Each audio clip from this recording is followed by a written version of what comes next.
Circular artwork here, circular artwork here is kind of dry rice farming community that be along the lower Mekong and Basat River, and is kind of the earliest archaeological remain of human settlement in central and southeastern Cambodia. And in Phnom Penh, there is one circular artwork that we call like Chương Ai circular artwork here. You can see on the map and also the picture here.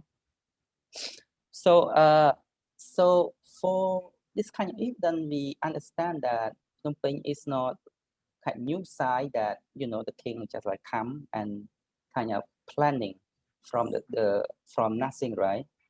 It's kind of urban fabric that exists before in since pre-history period, since cycler artwork, and then it come down to kind of Don Ping era, right, in 1372, and then in until 1431, Angkor Empire was collapsed because at the time the whole empire was occupied by Siamese, Thai right now, Thailand. They occupied the Angkor Empire, so the king had to move, the city. So in 1432, the king Punyayat moved the city to Phnom Penh. So here is the map that drawn by a French field officer in 1867.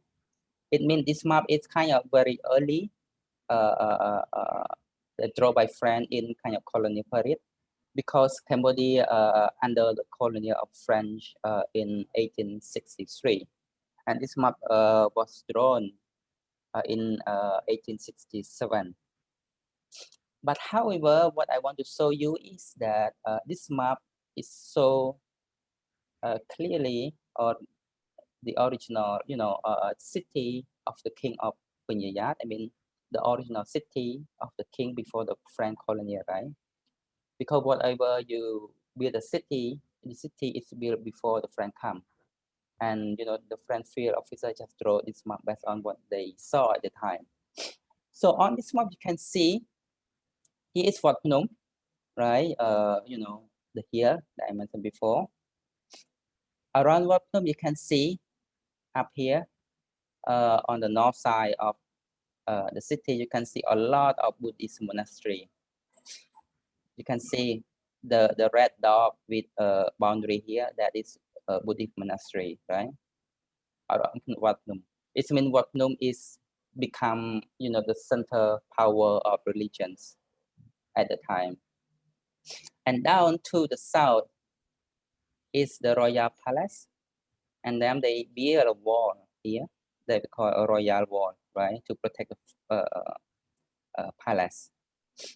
And then there are some house in between that is kind of all the kind of the storage for the royal palace, basically, or for any people that work for the royal palace. So it means that at the time the king is own everything. They he own land, he own people, he own property. So only the king, only kind of the royal palace, and also religion that allow to build inland. The rest of the people will be live on the water, like floating structure on the water. But however, this map really, doesn't show the people that live on the water. That is kind of the lacking of on this map. But what it shows is kind of the main building that belong to royal palace and religions on inlands, right? And also you can see from the beginning of kind of urban form, before the colony, you can see it's a little bit like it's not the grid system for the city. Everything like become organized, right?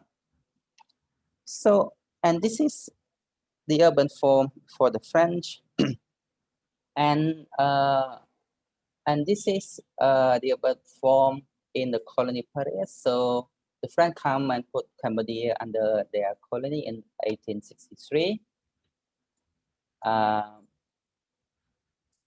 So on 1863 and until 1920, Phnom Penh city was kind of replanted and redesigned by the French architect that named Uni Victor Fabry. So I consider in 1920 kind of the turning point in urban form Phnom Penh, because the thing is the French kind of destroy everything. They destroy the urban grid, they destroy the building, and then they impose their own kind of the grid system to the whole the city, right? And the architect Fabry introduced kind of urban grid system that urban grid system adapt from Paris. You can see kind of grid system block, and you can see kind of boulevard and also kind of small street in between the boulevard. So on the map also show us that Phnom Penh city was at the time divided into three main quarter area. Up here you can see that we call it the French quarter. The middle, the Chinese. Down here is that we call a Royal Palace of my quarter. So once again, is what Phnom is here. So the French build their quarter around Wat Phnom city. Why? Because as you know, Cambodian people were kind of respect or follow Buddhism, right? So religious area or religious quarter is something that people follow or respect. So whoever control that area, that kind of people, that person can control the people in city. That's why the French know that kind of ideology or idea. That's why the French build their, or develop their area around around the hill in order to kind of control that kind of religious perspective of the local people in order to control the whole people in the city. And in the front, mostly you can see kind of yellow buildings, the French, the Roman buildings up here. Mostly administration building, post office, militaries, hotel for the French, storage, right? In order to run the administration to control the city. In the middle is the Chinese quarter, the Chinese area. So mostly the Chinese area, they build as a Chinese houses or block houses. And mostly you can see in the center, you zoom the map, you can see kind of in the center, it kind of open space for community, gatherings working together. So in the Chinese quarter, mostly they control like commercial and trade and a lot of market there. Basically, they control like the money, right? So it means the French control administrations and the Chinese kind of control the money. And down here, around Royal Palace is, Khmer people, like Cambodians, living in a bamboo and with a thatch roof. So most of Cambodian people at the time work for Royal Palace, doing fishing, also work for Chinese and French, right? So when the French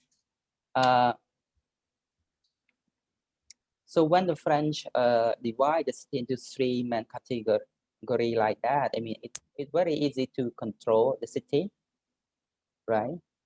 But however, they very split not only the urban form, also they split the rest. They split the hierarchy of society, right?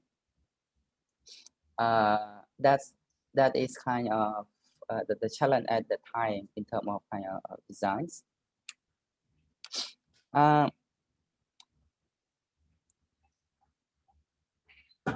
And also, the blue line here, you can see the canal. This canal is man-made canal that dig by French at the time. So the canal one is to protect the French area. This can is easy to bring all the item or good to come to the area. That's why they create this canal. And then in 1953, Cambodia received independence.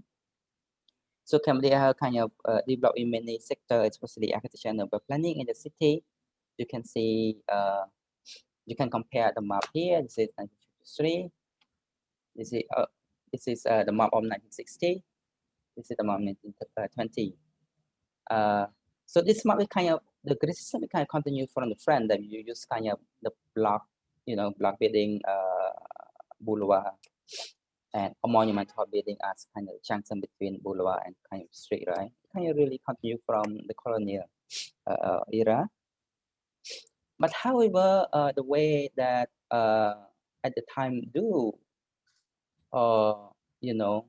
is to build a monumental building or the public building that embed kind of Cambodian identity, right, or Cambodian culture in order to kind of compete with the grid system of the French. So because after the colony, in Cambodia, it tried to find what is new, what is modern, and what is the word that we call like Cambodian or Khmer.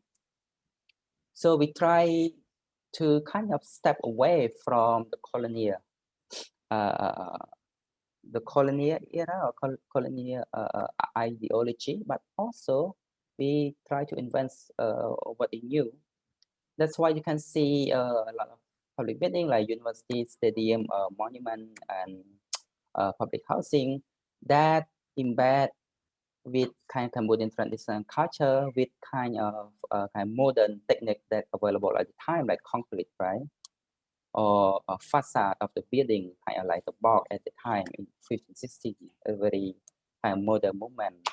That you can see the building is like, the Corbusier inspirations or, Bauhaus inspiration, right? But you have to understand that, after the French, Cambodian sent a lot of scholars, to study in European country, and then they come back, they kind of brought those kind of idea to Cambodia in order to develop the city, right? So yes or no is through the education they really adapt to kind of European style or European idea of the building, doing the buildings, and also combined with a kind of my idea what we think is kind of new at the time.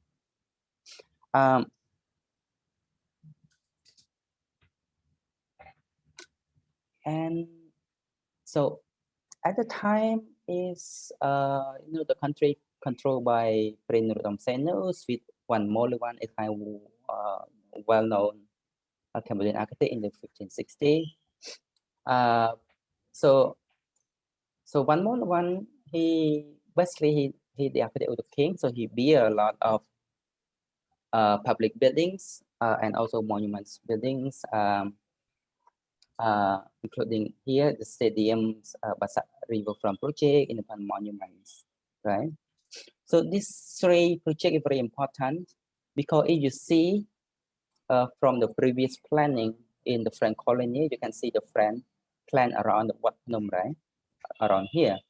But now, one more ones or the Sihanouk plan the city around the royal palace. I mean, they they want to shift the power from Wat Phnom, from the French colony, to the royal palace.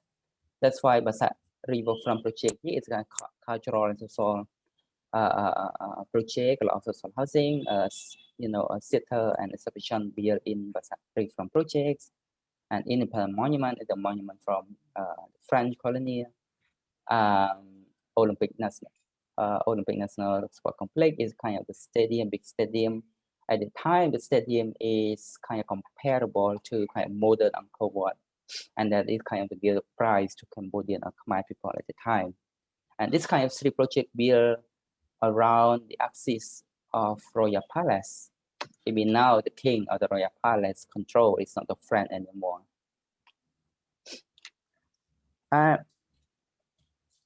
until in Vietnam War, when Vietnam War spilled over to Cambodia, so Sihanouk power start to scramble. So in 1970, he was overthrown by his general, General Leno, led back by Americans. And in 1975, the Khmer Rouge took over the city.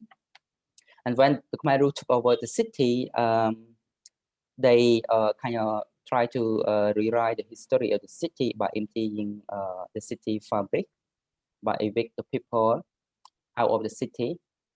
That some people give the name of the Phnom Penh like the ghost city because no people there. It's only Khmer Rouge military that living there. And after the Khmer Rouge in 1980s, the government want the people to come to live in the city back because a lot of building empty. So many people from the suburb flow to the city and they start to occupy public space and public land. And here you can see once again, Basak Riverfront used to be the cultural district. Now it's kind of occupied by informal settlement in 1994 here, the picture on the right. And also at the time, the government tried to set the rule that, the people can come and can pick their home or their land to, to stay. And basically they say like, who come first get first. I mean, if I come to Phnom Penh city, I see the house, I just pick it and that is my house, right? And this kind of rule or system, it cause a lot of problem at nowadays because in that time people pick public building to live together, right? And now the government nowadays the government try to evict them because the government say that it's the public building belongs to the government, it's not the people. So this kind of the problem that happen nowadays.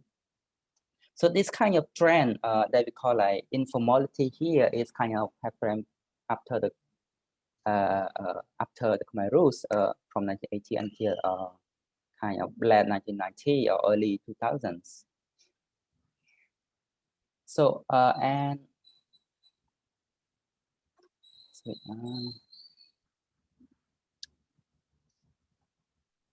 here is another example that public building, the white building that in Lino presentation before. You can see in the 60s, and then people start to occupy the buildings, right? As kind of a little bit of informality for their life to live in the city. And until 2000, the economic boom in the city. So basically, instead of keeping the central city for the public goods, the government privatize all the public lands and public building for the private investment, and those kind of investment come from China, Malaysia, Koreans, and other investor in Southeast Asians or in Asian as a whole. So when the government privatize like that, for example, here the white building once again. So when the government start to privatize like that, the government start to climb back the public building or the public land to be them. So they try to evict the people that live inside the buildings. And so when after they evict the building, they evict the people kind of have to go far away from the center of the city. And then the government sell the building and they destroy the white building in 2017. And now the building kind of become kind of the mixed-use apartment that hang over to Chinese development recently. So through the map, this is the map of 2003. You can see you still have lag here, right? The water system is kind of good for keeping us reservoir for flooding in the rainy season for the whole city. But now this is Google Map in 2021. You can see all the lakes gone, right? And all the islands, right? They add up the island to build a new developments. They fill the lands and all the right PD here for building that we call like fan community or also kind of a mixed building too. And this is some example. You can see the lake here that Phnom Penh lakes in 2003, and this is now they just start to build this kind of mega city. They call Camco. They build since I think early 2015 or 2016, something like that.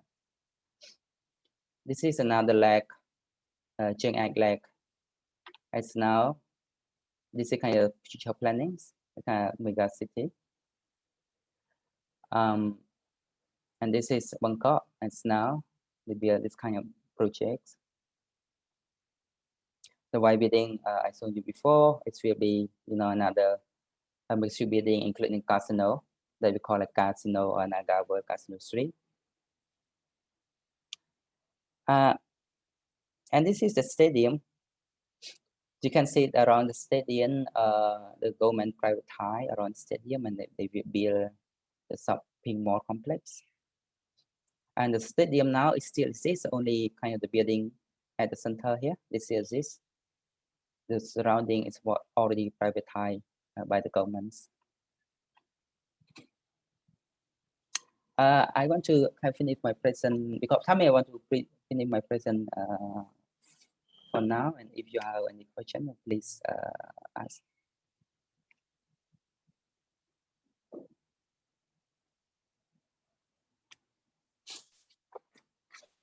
Thank you so much, Panya. It was really, for me as well, just to step back into that contextual understanding. It was such a great talk. And I think it's so helpful for our students to understand land, politics, and kind of socio-politics or geopolitics. For the students, I think now is a great opportunity to ask any questions about this context that we're living in to Lino and Panya and to our Khmer students, to anything that pops up there broadly or in relation to the project.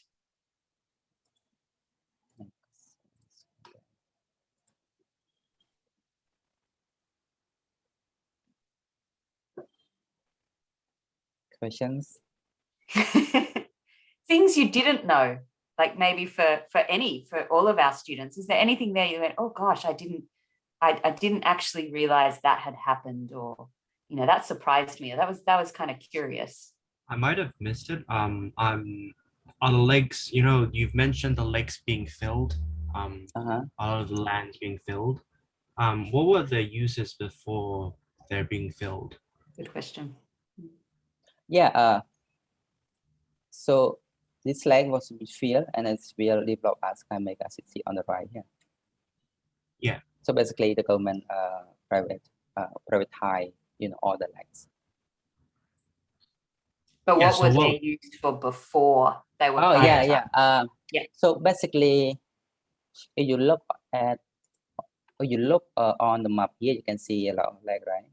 So basically, the lake is used for kind of a reservoir for flooding, because as you know, like Phnom Penh was grow along the 12 meter.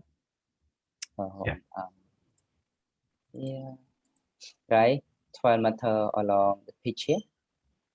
So to the west, to the city, it's very low land, right? So when the flooding in rainy season, so the water will flow to the west, right? So whatever you do, you have to make sure that there are some reservoir, right, in the city to store all that rainwater, right, to keep the city from flooding. So the water here become reservoir, and also at the time is the blue, we call the blue scape in the city, right? The kind of public space in city. But now no more. It's become housings, mixed use building. So did the flooding get worse because of that? Yep. You Google it like flooding in Phnom Penh. Yeah. Some people they Yes. do they drive on the boat. They use the boat travel, on the main street of Phnom Penh when it's flooded.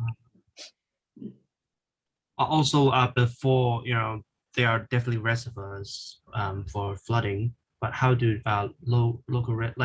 people over there back then use it? Residents use them. Pardon? Do they use them to fish? Do they use them to, the land are reservoirs, as you Yeah. mentioned. The So lake. how do normal people use it? Normally, like daily life, yeah. How do they fish in there? Do they, Yeah. It's for entertainment like fishing, and also they grow morning growings. It kind of plant on the water okay. to harvest for food. Okay. And it's not uncommon for Cambodian people to live near the water. So, Yeah. they build steel houses next to the water, and they're usually quite a number of families who live around the lake, on the edge of the water, around the lake. So they can fish from the lake as well as they grow vegetation, some grains, vegetation. There was one like Bang Tumpon, which was not pointed here. Can you point Bang Tumpon? But yeah, that's here, and it was quite well known as one of the largest vegetation for morning glory in Phnom Penh. On the other hand, it's also, of course, a recreational area for people. I still remember that during my childhood, Bangkok Lake, for example, is a very popular wedding photos location, right? So people, when they have wedding, they have outdoor photos. That's one of the places that they would go for photos. Some of my work when I was in Phnom Penh was with a land rights organization when Bangkok, which is one of the lakes, was being filled. And it was 20,000 people who were living on the lake. So we're not talking about a small number. And so there's environmental impacts, but really significant human impacts to people who lose their livelihood.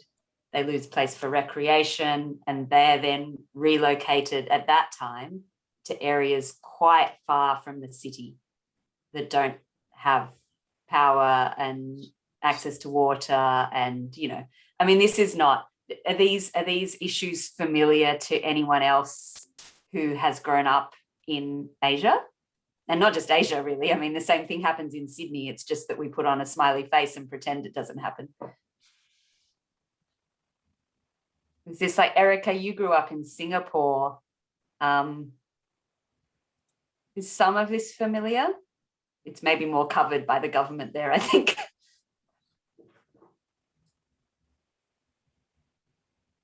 Wait, Erica's Yeah. Yeah, we also do have quite a bit of like reclaimed land as well. Yeah. Because we don't have land, so we get a lot of sand from Indonesia, and so about 30% of our current land is artificial. Yeah. Wow. I was thinking as well, as Panya was talking about all of this urban history in the context of this project. And I was kind of just writing down some notes about, when you're dividing, like when the French came and divided that land and the people on it into these groups, the Buddhist area became the French, and then the Chinese in the center, and then the Khmer at the bottom. You think, well, does that now have impacts upon how people are experiencing the pandemic? I don't know, but I guess in your minds, like you can start to make these links about that idea of, well, who now is really vulnerable and who is creating these adaptive responses and why, does the infilling of the lakes now have an effect? Again, I don't know. When we look at the pandemic in terms of food or livelihood, does the fact that, you know, well, I don't know, Panya, Lino and our Khmer students, do you think that those ethnic segregations are still clear? Or are still, maybe not clear, but present? I guess it's not like, you know, very clear. It's the mix, but of course there's a residue from that, right? So the Chinese quarter still a lot of we so-called more of like business Chinese Khmer people still live in, you know, sort of people who does a lot of house businesses, home businesses, right? Shops and so on. Whereas in the Khmer quarter, which is more the southern part of today, and now it's a combination of like rich, wealthy villa owners as well as also like informal settlers or residents. Quite mixed, yeah. Yeah. So maybe when you guys start to look at, well, who is really experiencing challenges in the pandemic, it will be interesting to cross or compare that with the ethnic divisioning that happened. And that, as Lino's saying, maybe is not clear cut, but it is, the residue is still present. I think that's a big one in understanding resilience and vulnerability. It's not, vulnerability doesn't affect everyone, and nor does resilience. So it's really being specific about who is affected. Panya. I just want to add a little bit. I think it's very maybe very useful for the project to do you know, mapping that based on the concept of the French, like based on Eva just mentioned. But we don't really want to, you know, split the urban form, right? Just like based on that. So in Phnom Penh, if you look to the whole city, you can see there are some area was kind of occupied by migrants to come to the city for working. For example, the area around here, that we call it Stung Min Chai area or Dang Kao area or the airport, right? And that is kind of very occupied by garment factories and also all the garment factory living there, right? And that we consider like as maybe poor community there, a local community there. And in the middle, the center here is kind of basically occupied by middle and wealthy family, right? So this is a little bit like kind of the zoning between the rich and the poor too, and how this kind of two zoning or two area work, and how the pandemic impact on this kind of two area, right? And that is kind of based on maybe the idea of the friend that they categorize the area too. But I just want to stress that even in the city here, there are some, you know, poor family living in the city, living at the center too, but kind of split, you know, around the block.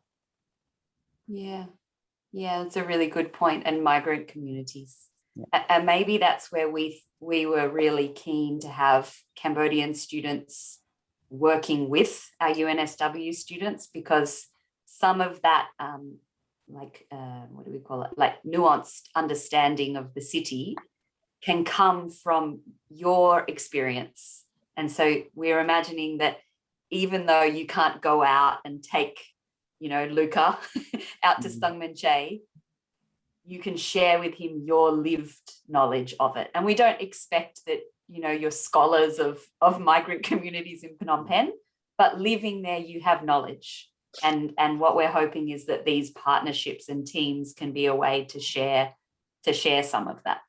There is a news about independent, I think 1 month ago, because the people living in kind of poor community in Stung Min Chai didn't have food to eat. So, but and then you know, the city under lockdown. So what they can do. They just protest, do a little protest inside the block. So you just come out from the home, do protest and food, something like that. So this is kind of sign of inequality between poor area, people who live in kind of poor community that they don't have food and do protest, and this kind of news is all over the news. I think you can search online. And what says the people that live in the center, kind of rich people, never complain that they don't have food. You know, that's why I can know new about them. Yeah. Yeah, this like spatial inequalities. I think that's a really interesting idea to be looking at in this project, and the pandemic and how it has affected people differently. That's what we're really interested in hearing your exploration of that. The other thing I just was writing down to myself was, Panya, you kind of gave us a really great snapshot of the history of informality, which goes back a long way, right? And it was Panya also that said, well, why don't we call this project New Informal Urbanism? And so I think understanding that this idea of working outside of kind of top-down governmental systems, this idea of things that are informal, is now just taking another direction, which is in response to the pandemic. So that's what we're really keen to hear from you guys on. So what kind of informal urbanism is happening now, right now in the history of Phnom Penh?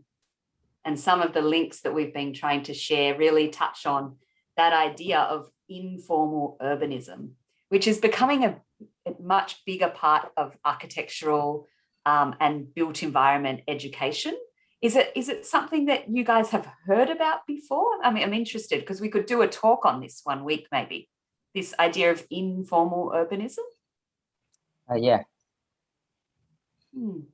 Like at Rufa or in at Cambodia. UNSW. Yeah.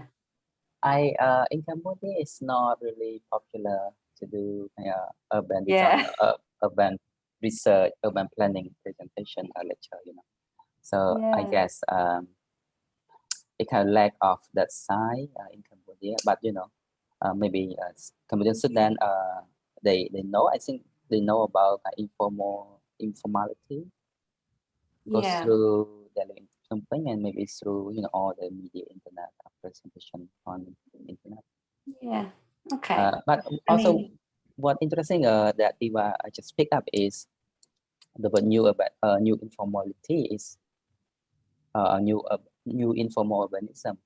Maybe you can based on the idea of pandemics, based on the idea of informality, how people live in kind of informal area, informal way of life, how that is kind of similar, how that you can apply to the people live in kind of pandemic time, right? That when kind of the word new come in, maybe.